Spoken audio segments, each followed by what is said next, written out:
Sit back and throw one back with your pinky in the air and a middle finger to the world, and join me, the eclectic gentleman Stephen Watts, as we look back on this day in pro wrestling history. But before we do, put that drink down, like, share, and subscribe, and without further ado, let's get our wrestling history on. Ladies and gentlemen, boys and girls, children of all ages, it is December 17th, and we're going to start off as we always do on a positive note. That's right, these are your pro wrestling birthdays. 1975, a gentleman who's best known for his Eugene gimmick, Nick Dinsmore.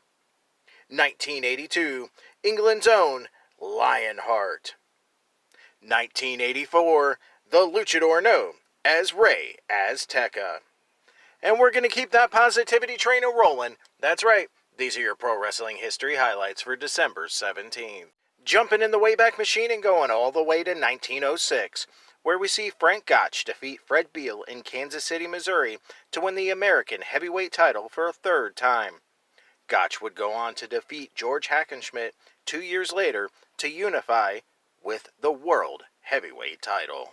Leaping 59 years to the groovy 1965, Chris and Ken Lucas defeat the Mysterio Medics in Dothan, Alabama to win the Gulf Coast version of the NWA Southern Tag Team titles for a third time, ending the Medics' 10th reign.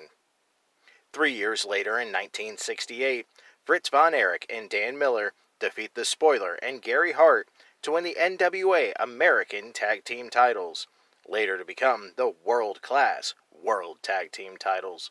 Grabbing my bell-bottoms and going to 1970, Kim Tu and Pak Sung defeat Gorgeous George Jr. and Rufus R. Jones to win the NWA Texas Tag Team titles. That next year, in 1971, the Royal Kangaroos, Jonathan Boyd and Norman Frederick Charles, defeat Beauregard and Dutch Savage for the NWA Pacific Northwest Tag Team titles. Making 2 stops in 1973, first, Buddy Colt defeats Eddie Graham for the NWA Florida Heavyweight title, beginning his 4th reign. Our second stop in 73 sees Buck Ramstead and Mr. X, aka Guy Mitchell, defeat the Samoans Afa and Sika to win the Vancouver version of the NWA Canadian Tag Team titles. Making another 2 stops, but this time in 1978, first, Dino Bravo defeats Gene Knitsky in Toronto, Ontario to become the first holder of the Toronto version of the NWA Canadian Heavyweight title. Our second stop in 78, Tiger Conway Jr. and Bull Ramos defeat Killer Carl Krupp and Mark Lewin for the NWA Texas Tag Team titles in Dallas, Texas.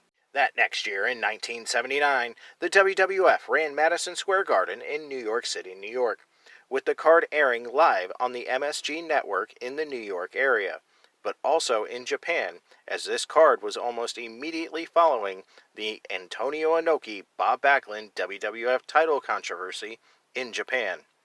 As well as featuring many Japanese stars, this also featured the Madison Square Garden debut of Hulk Hogan. Hulk Hogan in his Madison Square Garden debut would defeat Ted DiBiase by knockout with a bear hug. And Bob Backlund defeated Bobby Duncum in a Texas death match to win the vacant WWF heavyweight title. The WWF president had possession of the belt before the match, although the title vacancy was not mentioned to the United States television audience. Grabbing my boombox and going to 1985, Bob Brown defeats Brett Sawyer in Ames, Iowa to win his 15th NWA Central States heavyweight title. Grabbing my flannel and going to the decade of grunge, 1991. Blondie Barrett defeats Doc Dean for the British welterweight title in Chelmsford, England. 2 years later, in 1993, Gran Hamada defeats Viano 4 in Tokyo, Japan for the WWA World Junior Light Heavyweight title. Another 2-year jump, this time to 1995.